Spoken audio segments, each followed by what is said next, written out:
Entonces, lo que vemos en esta última parte de la materia que nos interesa agregar a todos los procedimientos y conceptos que vinimos viendo es la posibilidad de usar medidas para comparar los segmentos y ese tipo de cosas, ¿no? Que de hecho de manera cotidiana muchas veces decimos estos dos segmentos miden lo mismo en lugar de decir estos dos segmentos son congruentes, y justamente es porque la congruencia es una elaboración bastante posterior a la de medida. O sea, las necesidades de los seres humanos pasaron primero por contar y medir, igual teniendo en cuenta que ambas cosas son comparar, ¿no? O sea, para poder tener una noción de número hay que poder comparar entre una cantidad de unidades y otra cantidad de unidades para saber en cuál hay más, por ejemplo, ¿no? Entonces, me imagino que las primeras cosas que contaron los seres humanos fueron, por ejemplo, frutos o manzanas o ovejas o alguna cosa por el estilo, y entonces esa idea de comparar quién tenía más que otro debe ser bastante primitiva, porque el ser humano se la pasa acumulando y comparando riqueza con otras personas, ¿no? Así que eso debe venir desde muy antiguo y ser parte de los seres humanos desde siempre. Así que, bueno, contar y medir aparecen como dos... ahí está Malena. Ahí está. Hola, Malena.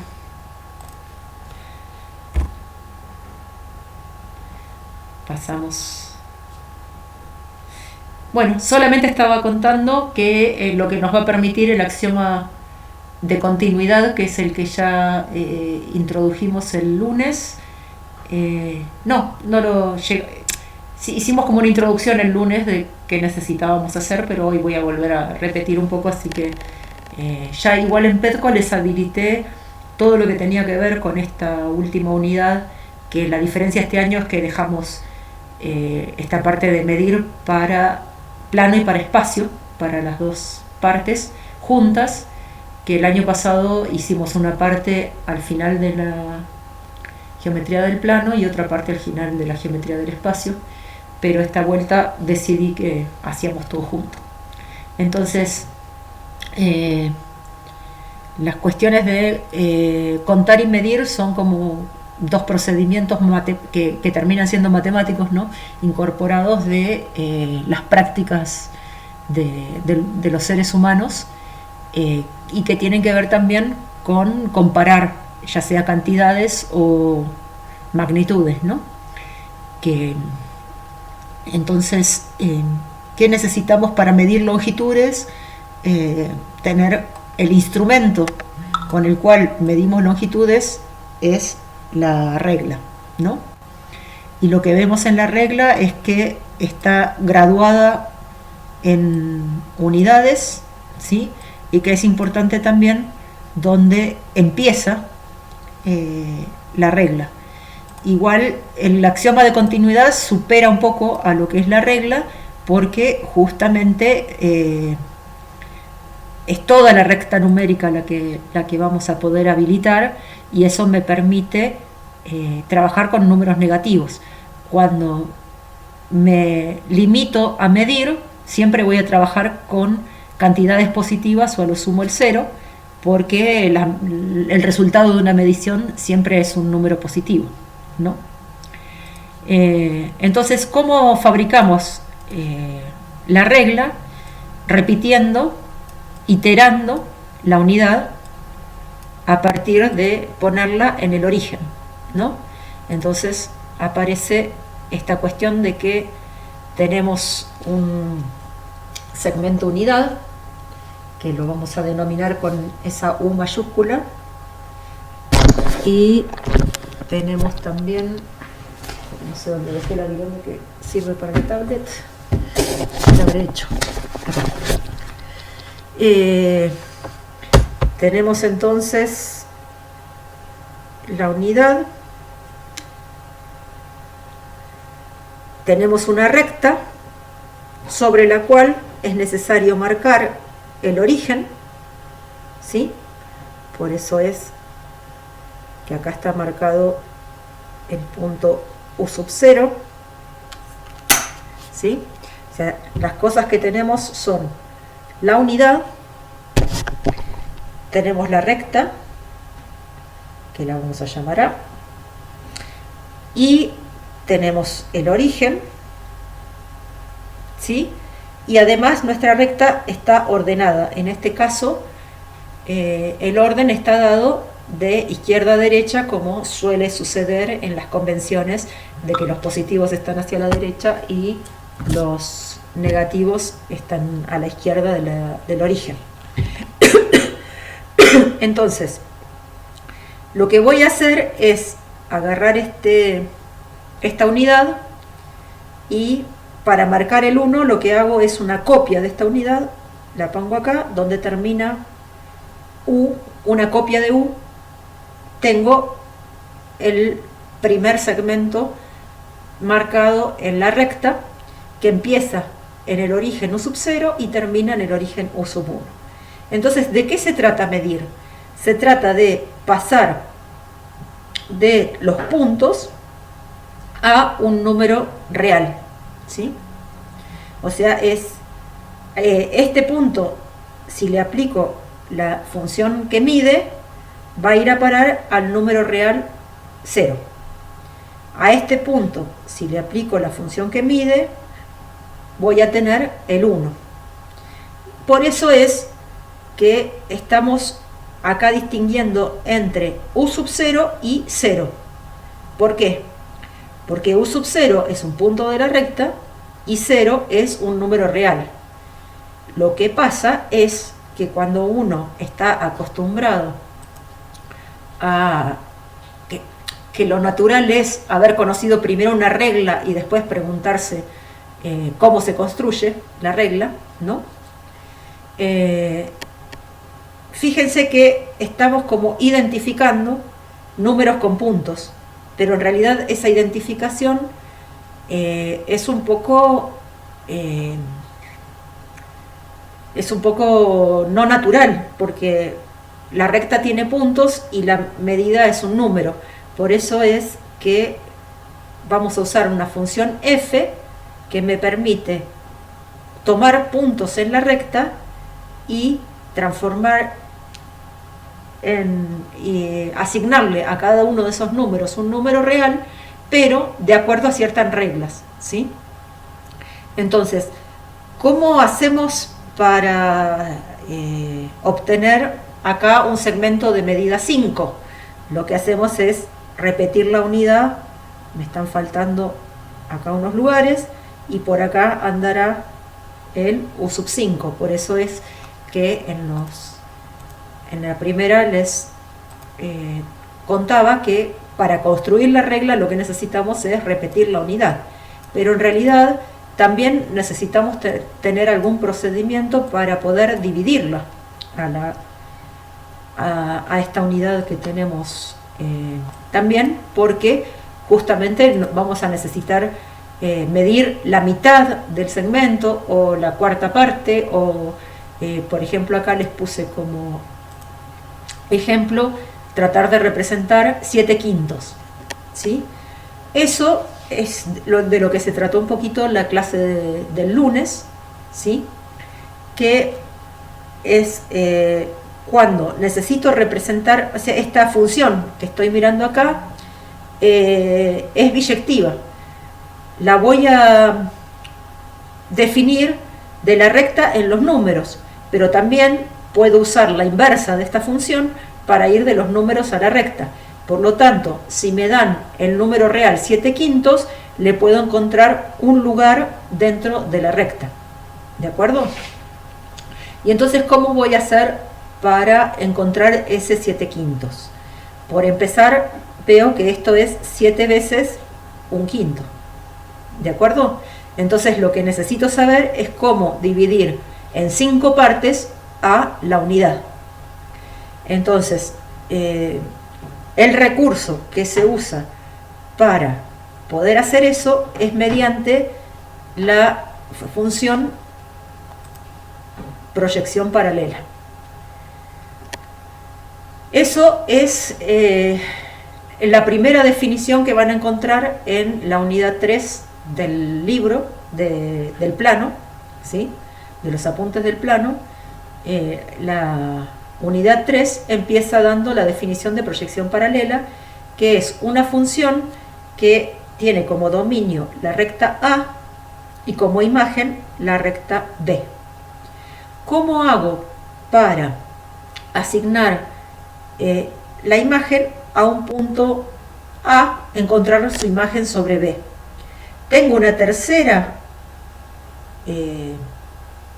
recta que lo que tiene que pasar es que tiene que ser secante tanto a A como a B, ¿sí? En realidad, para definir la proyección paralela, A y B no tienen ninguna condición, pueden ser paralelas o secantes, pero C sí o sí tiene que ser secante tanto a A como a B, ¿de acuerdo?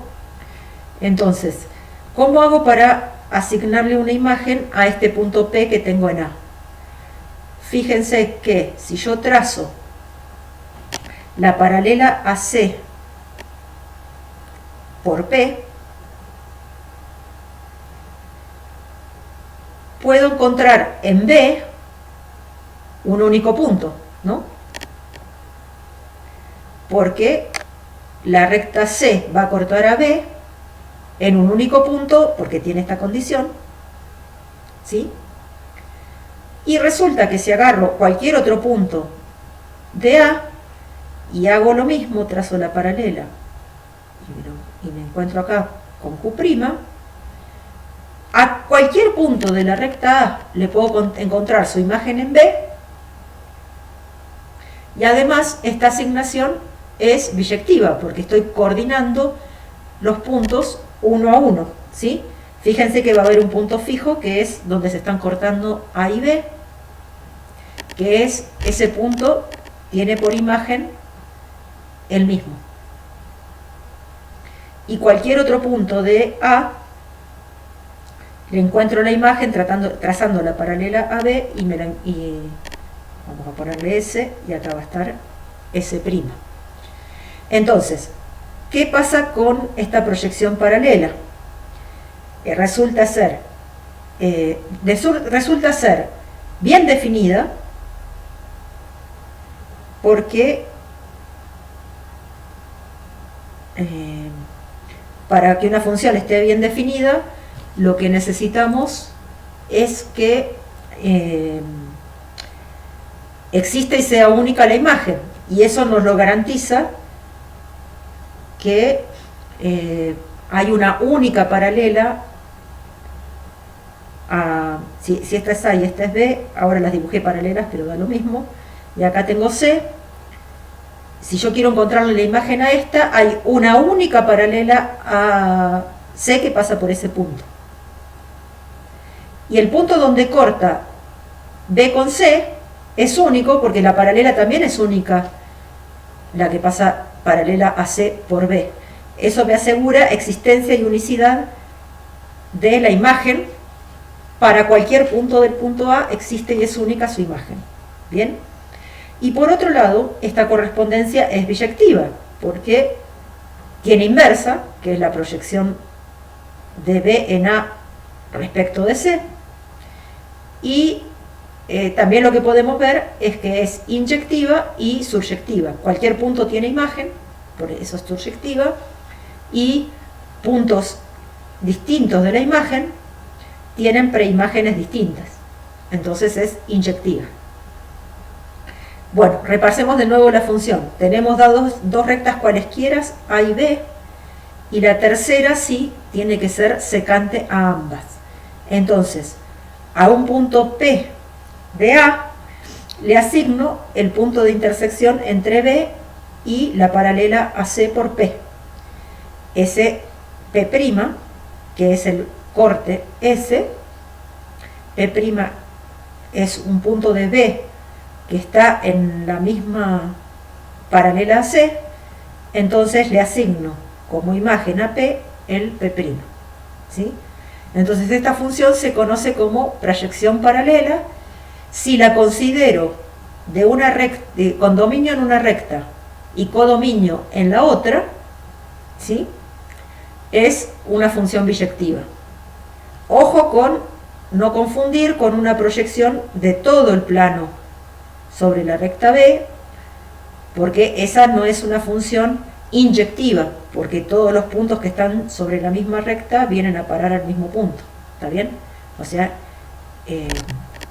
esta no es biyectiva. Esta no es una proyección de todo el plano, es una proyección de una recta en otra recta, ¿se entiende?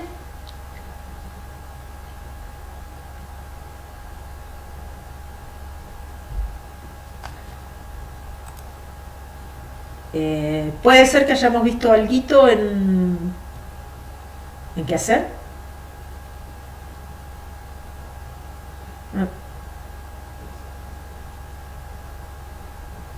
No, en álgebra 1 me parece que se los comenté en álgebra 1 porque es la forma de construir la recta numérica, capaz.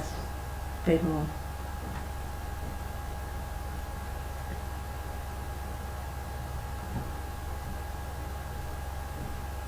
eso fue en qué hacer.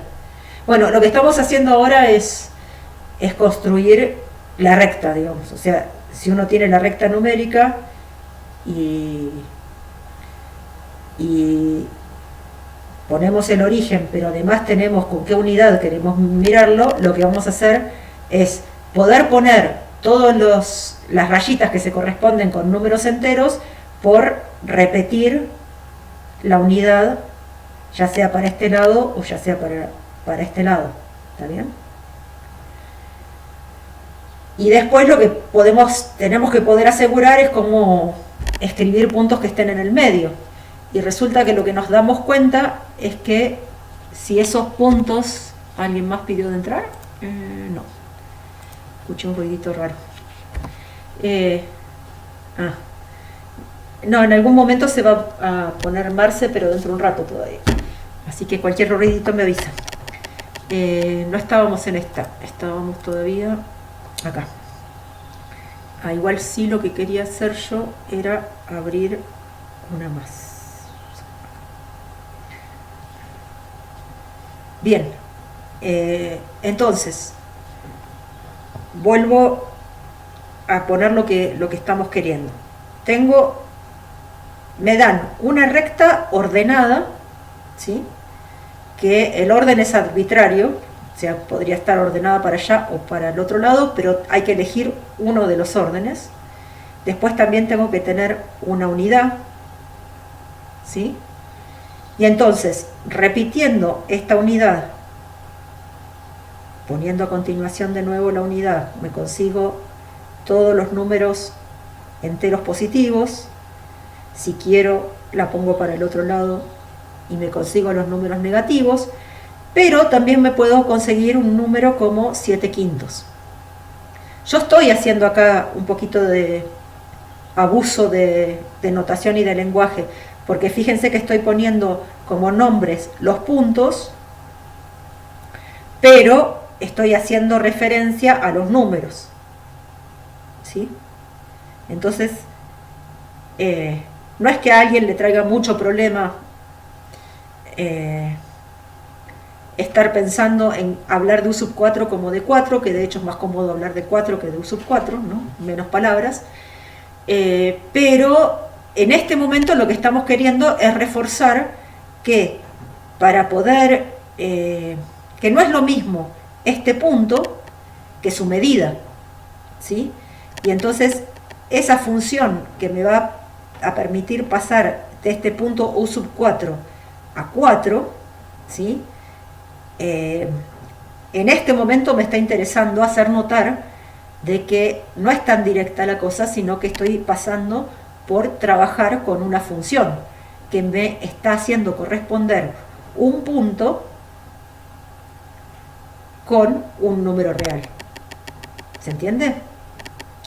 Entonces, los números enteros me los consigo haciendo copias de U, o sea, repitiendo, reiterando la unidad. Los números el tema es que cuando uno mide, por ahí necesita medir 3/4, 7/5 o lo que venga, ¿no? Entonces, lo que vimos este lunes fue el procedimiento que nos permite dibujar sobre esta recta números racionales. Como recién les dije, 7/5 es 7 veces un quinto. Entonces, lo importante es saber cómo obtener un quinto acá, ¿no? Y con métodos con los cuales contamos. Entonces, lo que se hace es repetir con 5 marquitas iguales sobre una recta que forme ángulo a partir del origen, ¿sí? Y acá entonces 1, el último punto, el 5, 1, 2, 3, 4, 5, con el 1 y trazo paralelas. Entonces, acá me conseguí un quinto. Porque al ser estas rectas paralelas y al hacer esta división, estos 5 segmentitos en los cuales me quedó dividido la unidad son congruentes entre sí. Y eso fue un poquito lo que fundamentamos en la clase del lunes, que lo que vemos es que en esta primera parte acá tenemos un triangulito, ¿sí? El triángulo con estos vértices, ¿sí? Y entonces resulta que yo tracé una paralela a esta por el punto medio de este segmento. Por lo tanto, el punto donde corto a la recta de abajo también es punto medio de este segmento. Resulta así que este primer segmento, este primer pedacito con este segundo pedacito resultan congruentes entre sí. Ahora, si pasamos a comparar el segundo con el tercero, acá tenemos un trapecio donde este punto es el punto medio de este lado y estoy trazando la paralela a cualquiera de los dos lados. Entonces esa paralela corta al lado de abajo en su punto medio, con lo cual el segundo segmento y el tercer segmento son congruentes entre sí. Por lo tanto, ya tenemos probado que los 3 primeros segmentos son congruentes entre sí. Después pasamos a mirar acá el otro trapecio que tenemos acá y volvemos a hacer lo mismo y vuelve a pasar lo mismo acá. Y lo bueno es que este procedimiento me lleva a lo sumo n pasos, porque tengo que comparar el primero con el segundo con el tercero con el cuarto con el quinto, así que son n-1 pasos. En n-1 pasos puedo obtener la justificación de que estos 5 segmentitos son todos congruentes entre sí. Entonces, ¿cómo hago para obtener 7/5? Agarro este pedacito y lo tengo que reproducir 7 veces, ¿no? 1, 2, 3, 4, 5 hasta acá, 6, 7. En este lugar va a estar el punto que se corresponde con el valor 7/5. ¿Se entiende?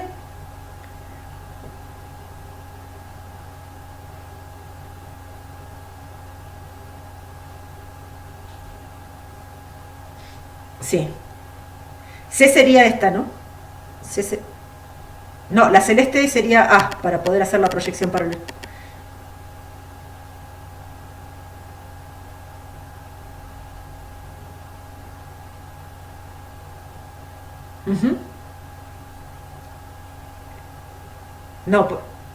No, porque ahí estarías buscando un séptimo, sí. Porque la inclinación de C sería distinta. Sí, porque estás como editor. En la pizarra, sí. Dale. El que no use.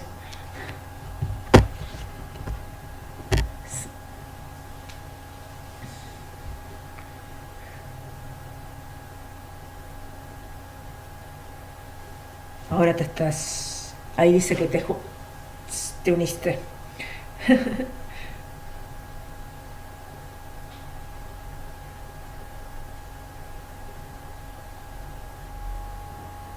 sobre... Sí, sí, se puede. Seguir... Sí, eso sería correcto también. Llegas al mismo lugar. Así que sí, porque te da... O sea, estás usando más la proyección paralela. Yo acá lo que me conseguí, de la forma que lo conté yo, lo que me interesaba era conseguirme un quinto para después reproducirlo 7 veces. En cambio, lo que vos hiciste fue hacer conseguirte 7 partes acá, pero lo importante es que la quinta quede unida con el 1. Y entonces sí, haciendo las otras paralelas, ahí es como que la dirección de la recta que une el U1 con el quinto segmento acá, arriba, es lo que necesitas para marcar todas las demás. Entonces sí podés hacerlo, lo que vos decís. Porque lo que importa es la dirección de esa paralela para poder armar las cosas. Está buena tu acotación. Lo que sí los mismos griegos descubrieron es que si uno quería representar un número como raíz de 2, no tenía ningún procedimiento bueno para... Bueno, raíz de 2 se puede hacer usando el teorema de Pitágoras, ¿no? Acá. Así que se podría, si uno quiere dibujar raíz de 2, lo que pasa que los griegos sabían que raíz de 2 no se podía escribir como número racional porque tenían una demostración de que suponer que era un número racional los llevaba a un absurdo, ¿no? Pero el número raíz de 2 se puede representar sobre la recta construyendo un triángulo equilátero con dos catetos, un triángulo isósceles con dos catetos iguales a 1, que sea rectángulo, y entonces usando el teorema de Pitágoras, esto va a valer 1 al cuadrado más 1 al cuadrado raíz cuadrada, y entonces esta medida resulta ser raíz de 2, ¿no? Y con un compás puedo bajar esto hasta acá, y lo que voy a ver es que más o menos en 1,4 voy a estar graficando al número raíz de 2, que el más o menos está dicho por la etiqueta que le puse, de alguna manera esta construcción que hice es exacta, porque yo estoy usando el compás para poder hacerlo, ¿sí? Lo que pasa es que no puedo poner todos los decimales de raíz de 2. Entonces, si bien este punto se corresponde con raíz de 2, cuando lo escribo en notación decimal, veo que está más o menos en 1,4, ¿sí? Un poquito más de 1,4. Y después aparecen números como pi, que ese sí que no tengo forma de construirlo de ninguna manera usando las herramientas y las cosas de la geometría que hicimos hasta ahora. Fíjense que para representar 7 quintos usamos congruencias. Para representar raíz de 2 usamos el teorema de Pitágoras, pero no estábamos habilitados para usar el teorema de Pitágoras, solo que lo conocemos. Pero para poder demostrar el teorema de Pitágoras necesitamos enunciar el axioma que nos está faltando. Lo que nos muestra este dibujito es que le encontramos un lugar en la recta al número raíz de 2 y sin embargo no tenemos forma de justificar que ese número sea raíz de 2 y no otro, sin tener el axioma de continuidad, que es lo que vamos a poner hoy. ¿De acuerdo? ¿Se entiende un poco? Entonces lo que necesitamos es, sin embargo, el número pi también uno sabe que anda por 3,14, ¿no? Por algún lado de por acá. Entonces, por ahí más chiquito, porque me quedó como en 3,4 casi. Pero sabemos que pi tiene un lugar en la recta. El problema es que no lo podemos representar con las herramientas teóricas que tenemos hasta ahora, que son las de la congruencia y la de usar regla y compás. Entonces,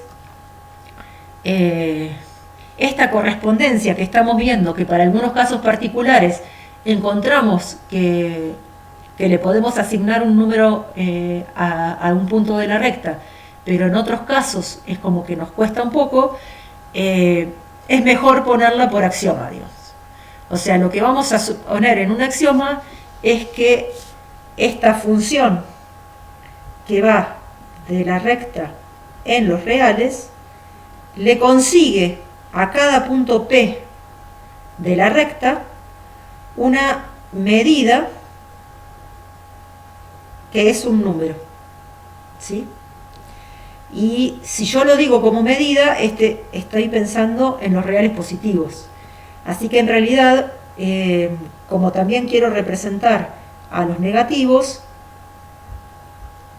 y acá me interesa pensar en tener todos los números reales, en lugar de hablar de la medida de ese punto, voy a hablar de la abscisa de ese punto, que ya en alguna otra materia deben haber escuchado. La palabra abscisa se usa cuando uno nombra los ejes, que al eje horizontal se lo conoce como el eje de abscisas y al eje vertical se lo conoce como el eje de ordenadas. En realidad lo que está bueno es la abscisa de un número, su posición sobre la recta numérica. Aunque la definición bien dada es que la posición en la recta numérica del número es la abscisa. Lo que pasa es que estas cosas terminan siendo, no sé si entendieron ni siquiera lo que les quise hacer notar, pero es como que uno confunde posición con valor numérico que le corresponde. Y está bien que lo confunda porque lo vinimos haciendo así desde que en tercero o cuarto grado la maestra nos propuso poner a los números en la recta numérica. O sea, esta cuestión de que la correspondencia entre números y puntos de la recta la tenemos que hacer mediante un axioma, es algo que los seres humanos se dieron cuenta al final del siglo XIX. Es como que el procedimiento de medir era mucho más intuitivo que lo que vamos a estar enunciando en este axioma. ¿Se entiende? O sea, estamos más... claro, porque es el valor que le corresponde en el... Está bien. Bien.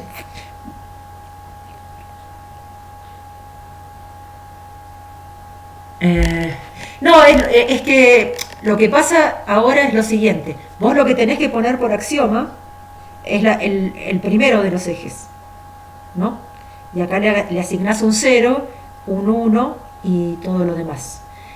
Y después generás otra recta numérica perpendicular a esa, que también te da un sistema de abscisas, donde acá tenés el 1, el 2, pero para organizar las cosas a esta la llamás ordenada. Pero en realidad tenés un sistema de abscisas sobre la recta horizontal y otro sistema de abscisas sobre la recta vertical. Solo que para no confundir abscisas con abscisas, o abscisa 1 y abscisa 2, lo llamamos por costumbre abscisas al de abajo y ordenadas al que pones arriba. Pero en realidad axiomáticamente alcanza con axiomatizar la recta. Lo que que la recta numérica se venía usando un poco antes de Descartes, ¿sí? Galileo ya graficó cosas pensando a partir de la idea de que se puede usar, de que se puede trabajar con el tiempo en matemática, que fue un escollo muy grande que quedó a partir de los griegos, que el tiempo no tenía lugar en la matemática. Entonces eso produjo que el movimiento no tenía lugar en la matemática. Y Galileo es uno de los primeros que se atreve a trabajar con el movimiento. Entonces él empezó a graficar el tiempo en una recta pensando en una sucesión lineal de momentos, ¿no? La genialidad de Descartes fue que dijo, bueno, si le puedo asignar igual Descartes y Galileo son 100 años de diferencia, ¿eh? O sea, Galileo fue un monstruo, porque fue el primero que propone graficar a los números en la recta. Entonces es realmente un salto impresionante el que hizo Galileo. Y le siguió el salto impresionante que hizo Descartes de decir, pero bueno, si yo pongo otra recta más acá, un punto que esté en este cuadrante, lo puedo organizar diciendo que la primera coordenada, o sea, creó las coordenadas. El primer elemento de este punto es la posición sobre la primera recta, y el segundo elemento de este punto es su posición sobre la segunda recta. Y esa genialidad de Descartes de describir un punto del plano por dos coordenadas devino después en que un punto del espacio lo vamos a poder describir por 3, y un punto en R4 lo vamos a poder describir por 4 coordenadas, y entonces ahí ya se dan cuenta de que la generalización a n dimensiones viene cantadita solamente por agregarle una coordenada a lo que teníamos antes. Por lo tanto, hay un salto ahí grosísimo en cuanto a las potencialidades que se pueden tener por usar coordenadas. Pero lo cierto es que lo que pasa en el plano, todo se deriva de lo que pasa en la recta. Por eso es que esta unidad la podemos juntar entre plano y espacio, porque el único axioma que hay que poner es este axioma que está sobre la recta. El plano lo vamos a numerar, a numerizar sería, digamos, a poner en correspondencia con números a partir de el producto cartesiano, el espacio a partir del producto cartesiano de 3, y así siguiendo. Pero no necesitamos volver a poner ningún axioma, ¿sí?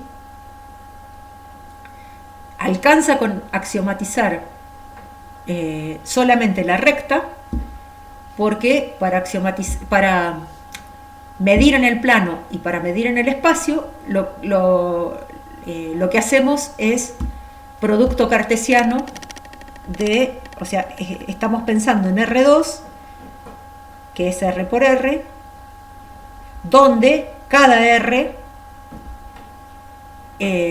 funciona el axioma de continuidad. Para R3 vamos a estar pensando en un producto cartesiano R por R por R, donde en cada R funciona el axioma de la recta. ¿Se entiende? Entonces lo único que necesitamos poner como axioma es el de la recta, porque para el plano usamos 2 veces el axioma de la recta y para el espacio usamos 3 veces el axioma de la recta. Pero no necesitamos poner un axioma nuevo. ¿De acuerdo?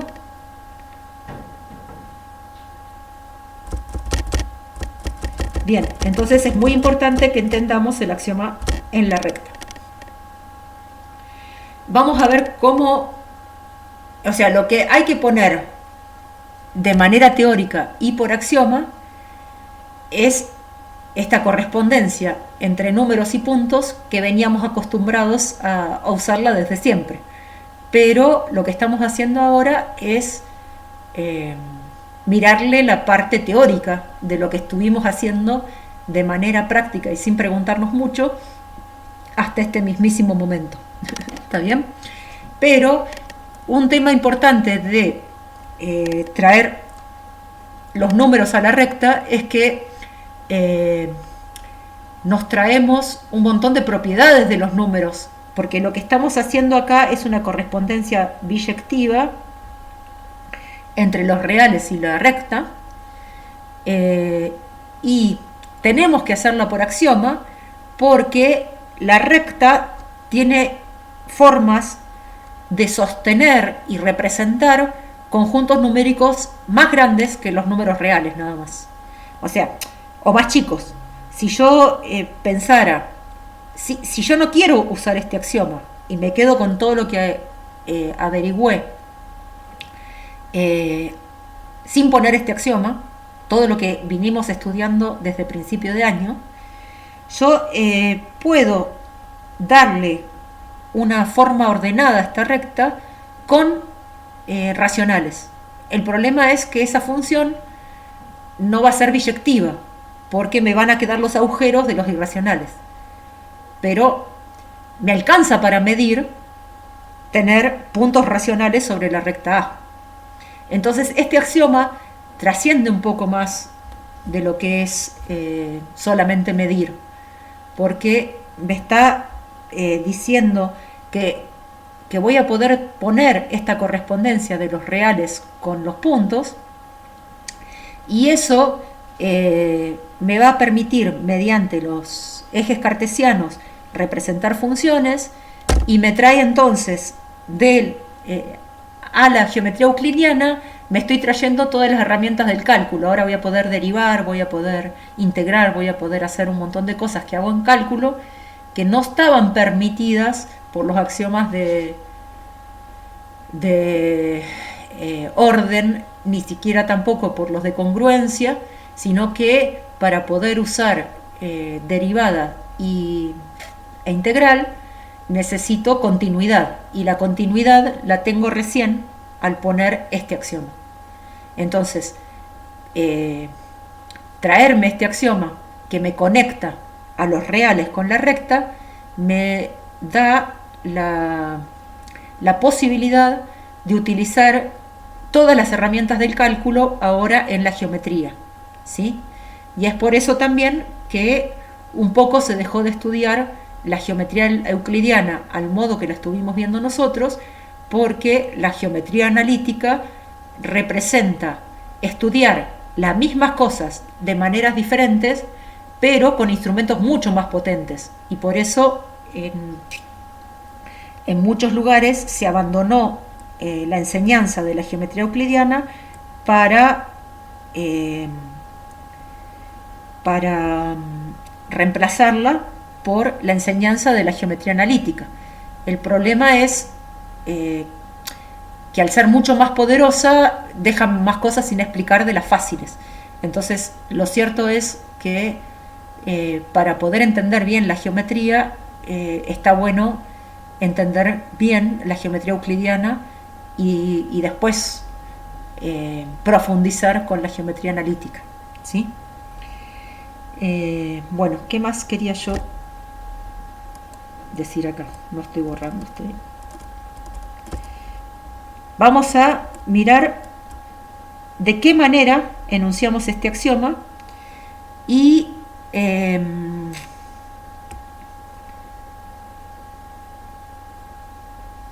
también decirles que tiene que ser por axioma, porque la recta también puede ser sostén de los números racionales, casi, si no fuera por los agujeros, y de los números hiperreales, que ahí sí es como una buena representación, y los números hiperreales es agregarle a los reales los infinitesimales. Entonces es como que el axioma lo que nos permite decir es que vamos a estar trabajando dentro del marco que siempre nos enseñaron en la escuela. Pero hay un marco que se llama el análisis no estándar, donde este axioma cambia un poquito y que permite que la recta esté en correspondencia biyectiva con los hiperreales, que no cumplen con algunos axiomas de cuerpo de los reales. Entonces, lo que se ve con eso es que hay una necesidad de poner cómo vamos a ver la correspondencia entre reales y la recta por axioma, porque si no lo pusiéramos este axioma no habría una unicidad de representación, ¿sí? ¿Qué me dice este axioma? Justamente lo que veníamos haciendo, que si teníamos, bueno, acá voy a dibujar con un color que no sea el que, si teníamos la recta A, le damos un orden, ¿sí? Le damos un orden. Elegimos un punto de manera arbitraria que sea el origen, ¿sí? Y tomamos un segmento U, que debería estar por acá representado por afuera, ¿sí? Que es el que vamos a usar para reiteradas veces acomodarlo de manera de obtener copias de U donde los extremos sean alguno de estos U sub I que voy armando acá, ¿sí? Entonces, tengo un segmento U, una recta orientada y puntos U sub I en A, donde I es un subíndice que recorre todos los números enteros, con la siguiente salvedad. U sub I está en la recta después de U sub J cuando los subíndices como números I sea mayor que J, ¿sí? Y a la vez, a partir de U sub I me consigo U sub I más 1 buscando la congruencia con U. Entonces lo que voy haciendo es, elegí este origen arbitrario, copio una vez U, me obtengo U sub 1. Copio dos veces U, obtengo U sub 2. Lo copio tres veces, obtengo U sub 3. Me quiero ir para el otro lado, obtengo U sub menos 1. ¿Se entiende? Hasta ahora es lo que habíamos venido haciendo y no necesitamos ninguna cosa rara para poder hacerlo. Lo que aparece ahora es, tenemos estas condiciones, el segmento y las marcas sobre la recta correspondientes a los números enteros. Entonces, acá es donde viene la parte de axioma, porque este axioma me dice que bajo estas condiciones existe una función biyectiva que va de la recta en los reales y que la estoy designando con esa letra griega que es eta, ¿sí? Y dice,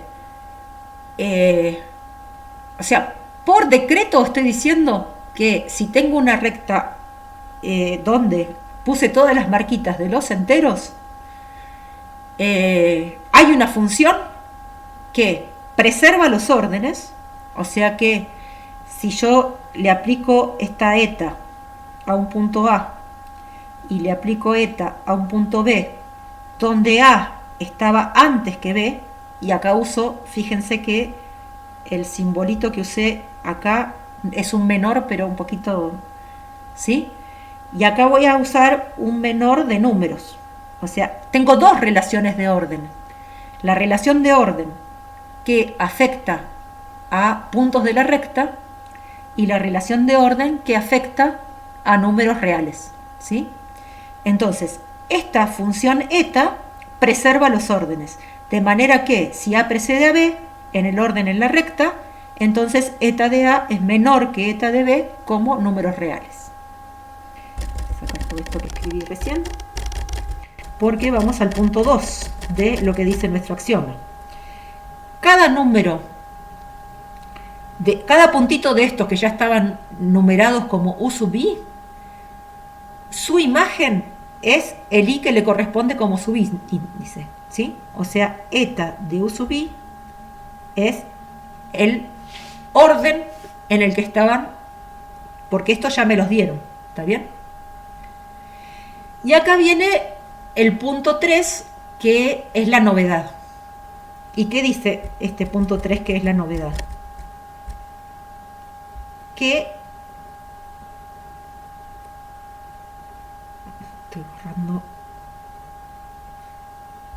Este punto 3 me dice que si yo agarro cualquier punto A y B en la recta, A por acá, por ejemplo, y B por acá, ¿sí? Esto, lo que le pasa al punto medio de este segmento, que va a ser un punto M que ande por acá, esto pasa con las abscisas, ¿sí? Que puedo calcular la abscisa del punto medio del segmento AB en función de las abscisas de A y de B. ¿Y cómo hago esto? Con la semisuma de las abscisas de A con B, de A y de B, ¿sí? O sea, para poder calcular qué valor le corresponde al punto M, lo que necesito es saber qué valor le corresponde al punto A y qué valor le corresponde al punto B como funciones. ¿De acuerdo? Hola, Marce. Entonces, lo que me dice el punto 3 es que el punto medio de cualquier segmento lo puedo calcular usando lo que sé de los extremos. ¿Sí? Solamente que calculando la mitad. Acá estoy sumando un número real con otro número real. Eso me da un nuevo número real. Si le saco la mitad, obtengo la abscisa del punto medio. ¿Sí? Y esto es... los 3 puntos son bien fundamentales, pero si yo tengo cualquier otra función de la recta en los reales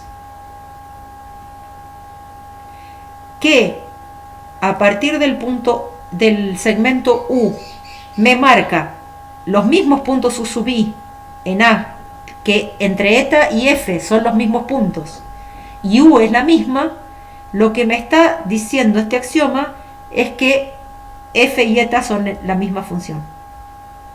O sea, si tengo otra que me hace lo mismo, es la misma que ya tenía. No hay posibilidades de que haya más de una función que me verifique estas 3 cosas al mismo tiempo, dada la unidad U. ¿Está bien? Esto, ya estamos sobre la hora.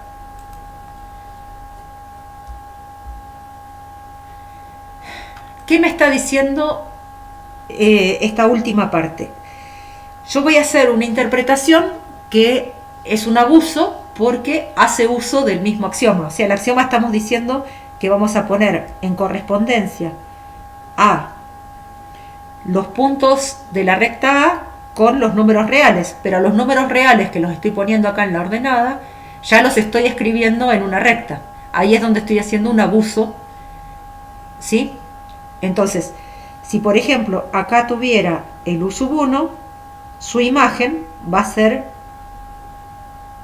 ese ahí, porque el U sub 1 mediante eta, que va de A en R, se representa por el punto S, ¿no? Este punto es el gráfico de la función que le asigna a U sub 1 su imagen 1. ¿Estamos de acuerdo? Si acá represento el punto U sub 2, va a estar la correspondencia con este puntito en el gráfico que me une U sub 2, que es un punto, con 2, que es un número real. ¿Me siguen?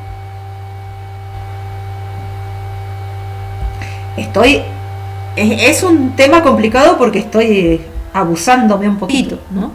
Pero fíjense cómo quedan. Si acá dibujo U sub 3 de acá al 3, ¿qué está pasando con estos puntos que voy graficando? Están alineados, ¿no?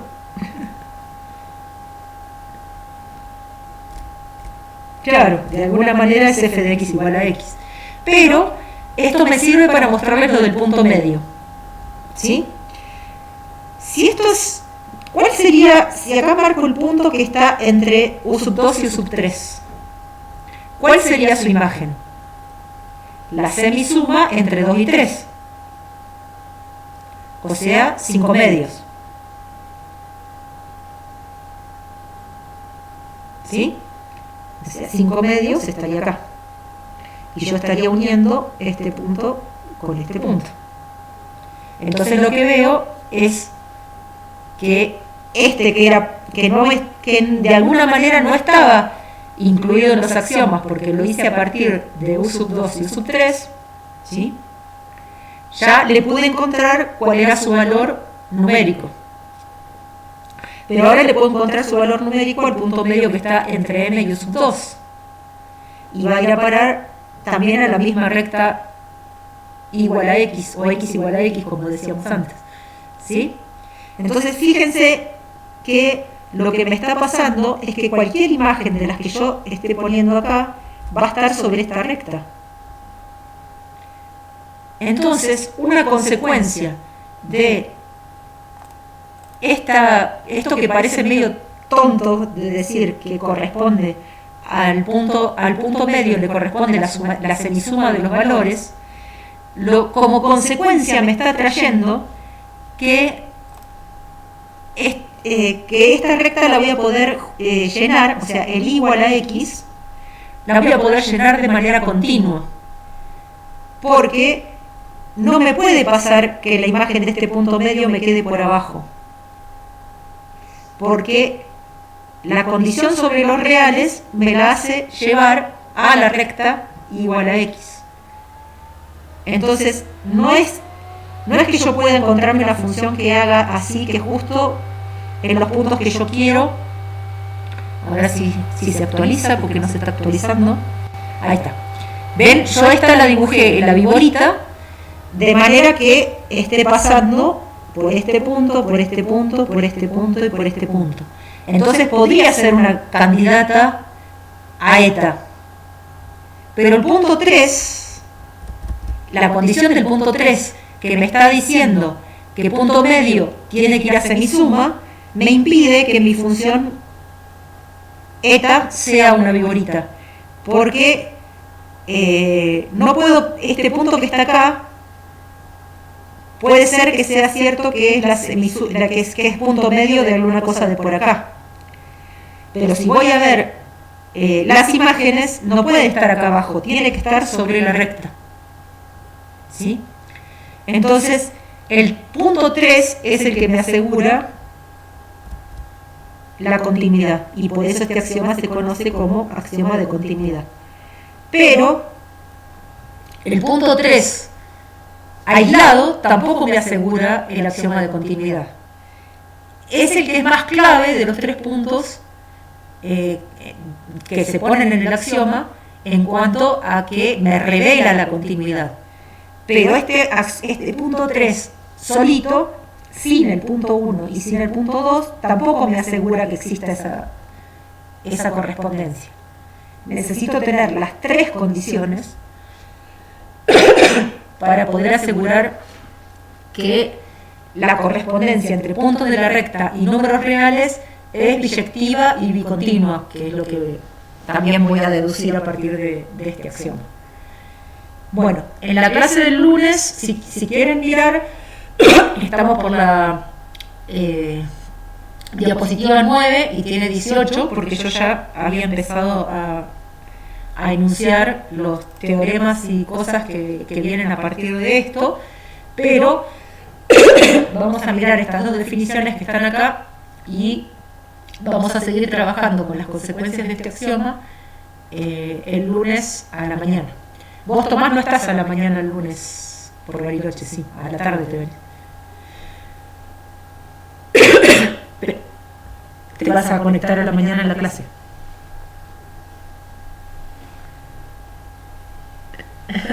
Pero no, viajarías a Bariloche al mediodía o una cosa así. O más tarde. Está bien. O sea que teóricamente estás en la clase. Bueno, capaz que me viene a visitar el martes, Tomás, a mi casa. A buscar el librito. Así que bueno.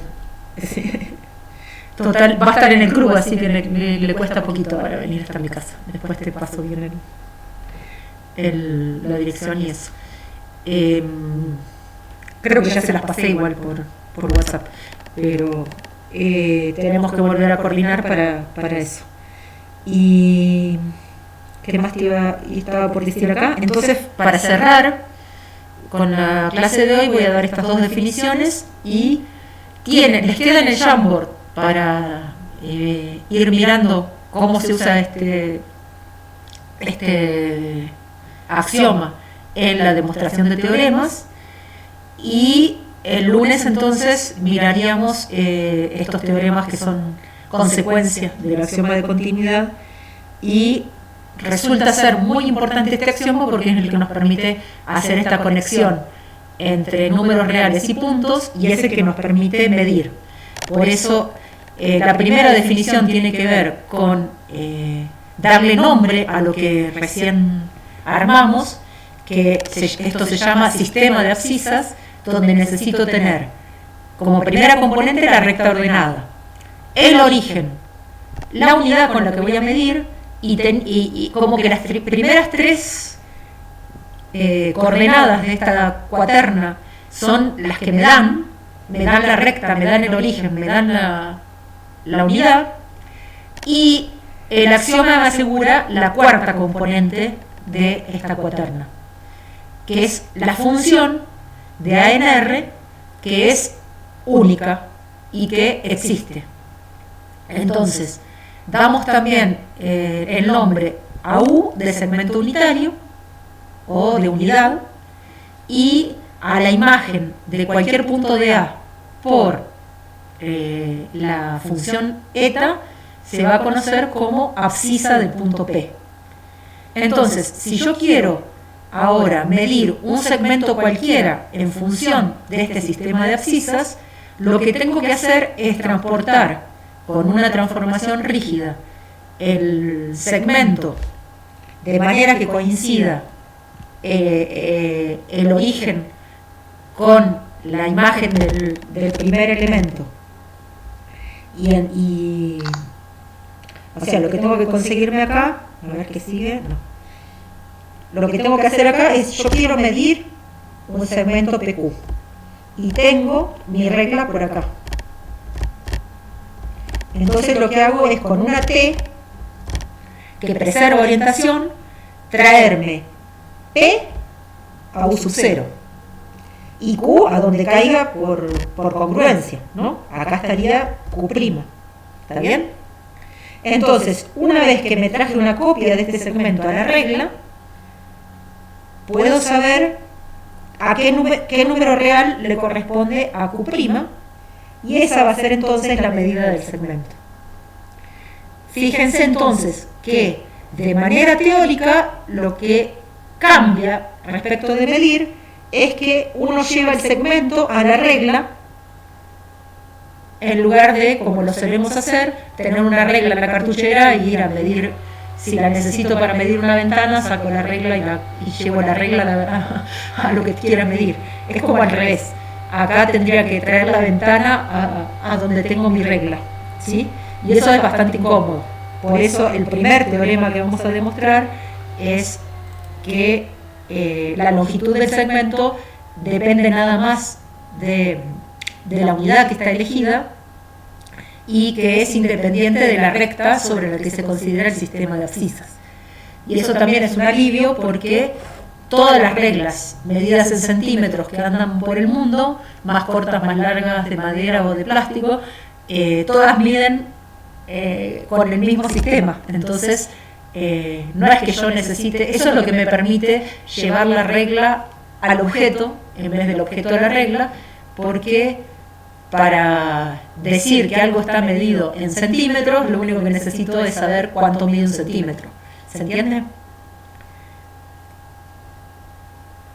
Y parecen cosas muy rebuscadas, porque sí, son rebuscadas, porque para poder tener justificadas todas estas cosas son rebuscadas, porque en realidad estamos como de alguna manera formalizando cuestiones que no eran fáciles que no son fáciles de contar de manera teórica, ¿sí? Porque estamos de por medio, hay una formalización importante. Así que